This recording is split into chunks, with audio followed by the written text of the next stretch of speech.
Olá pessoal, agora nós vamos fazer a revisão da AV2 parte A. Quais são as características que um algoritmo deve ter? Bom, a gente viu em sala de aula que ele deve ter finitude, definição, entrada, saída e efetividade. Instruções computacionais, um algoritmo não necessariamente precisa ter instruções computacionais. Não é porque nós estamos fazendo construção de algoritmos aqui, estamos vendo o Visualg, que todos os algoritmos têm que ser com instruções computacionais. Tem o trocar pneu, trocar uma lâmpada, fazer um bolo, não são instruções computacionais. Tem que ter melhor desempenho? Não necessariamente tem que ter melhor desempenho. E também você não precisa ter algoritmo que tenha expressões aritméticas. Ou fazer um bolo, por exemplo, não tem nenhuma expressão aritmética. Os algoritmos devem ser escritos em Visualg ou Raptor? Não, né? Então, esses daqui eram muito fáceis da gente ver que não estavam na linha correta. E o que estavam eram aqueles que estão relacionados com o que a gente apresentou em sala de aula. O segundo é: o que seria efetividade de um algoritmo? Significa que todas as operações e instruções devem ser suficientemente básicas, de modo que possam, em princípio, ser executadas com precisão em um tempo finito por um humano, usando apenas lápis e papel.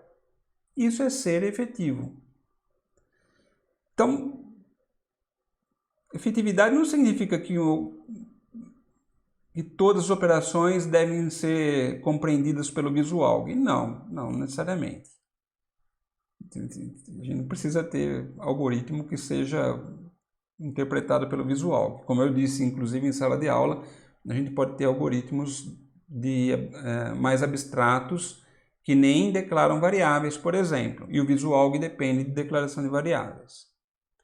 Efetividade de um algoritmo significa que se um ser humano precisaria de um computador para conferir se a resposta do algoritmo está certa.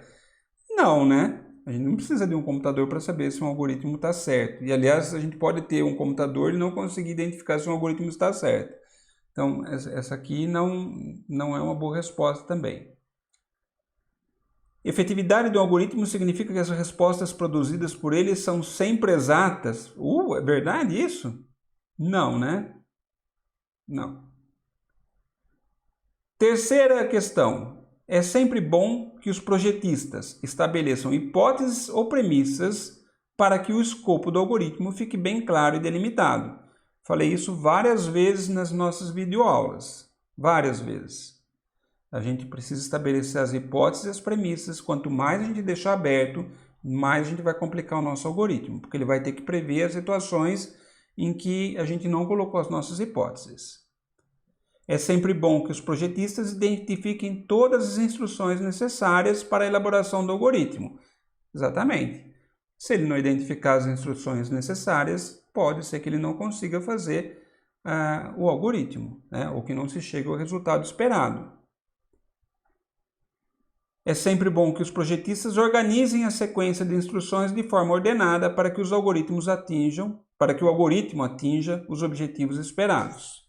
Verdade, porque o fato de você ter as instruções necessárias, mas se você não colocar na ordem correta, você pode não ter o algoritmo, e a gente explicou isso em sala de aula, por exemplo, com a receita de um bolo. O fato de você ter todos os ingredientes, se você bater em ordem errada, se você colocar alguns no forno antes, depois bater outros, não vai dar bolo, entendeu? Então, essas questões aqui são importantes porque elas dão toda a dica de como a gente deve construir um algoritmo. Vamos para a parte B agora.